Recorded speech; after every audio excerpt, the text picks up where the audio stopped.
c'est vraiment catastrophique. On a des médias en guerre, il n'y a pas d'autre mot. Des médias qui sont en guerre vraiment du côté d'Israël, c'est-à-dire du côté de l'Occident et des États-Unis comme chef d'Israël.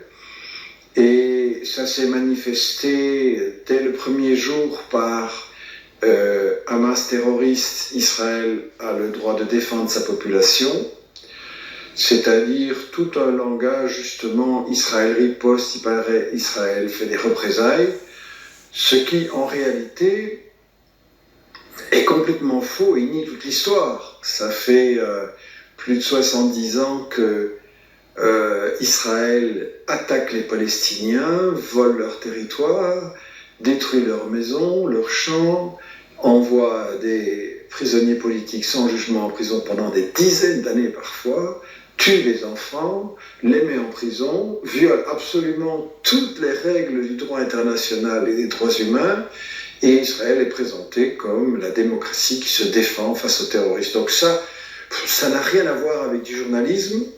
Vous avez parfaitement le droit d'avoir vos opinions, vos préjugés en étant journaliste. Il n'y a pas de journaliste neutre, il n'y a pas de journaliste qui n'a pas des idées dans sa tête.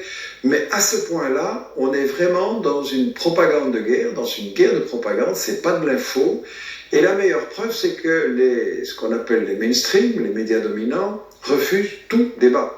Et les gens comme moi sont totalement exclus des débats. Dans le temps, il y en avait encore un tout petit peu dans une émission exceptionnelle en France qui s'appelait Ce soir ou jamais, et sur ordre de l'Élysée, des gens comme moi en ont été exclus, l'émission a été finalement supprimée, et donc il est totalement interdit pour les gens qui suivent France 2, France 3, TF1, BFM TV, et tout aussi les quotidiens, les hebdos qui appartiennent en général, presque tous même à des grands milliardaires, il est impossible de savoir qu'il y a une autre opinion, qu'il y a une autre version des faits, que toute une série de choses ont été cachées, et que le vocabulaire Hamas terroriste, Israël, démocratie qui se défend, est justement un vocabulaire qui aide l'agresseur à continuer.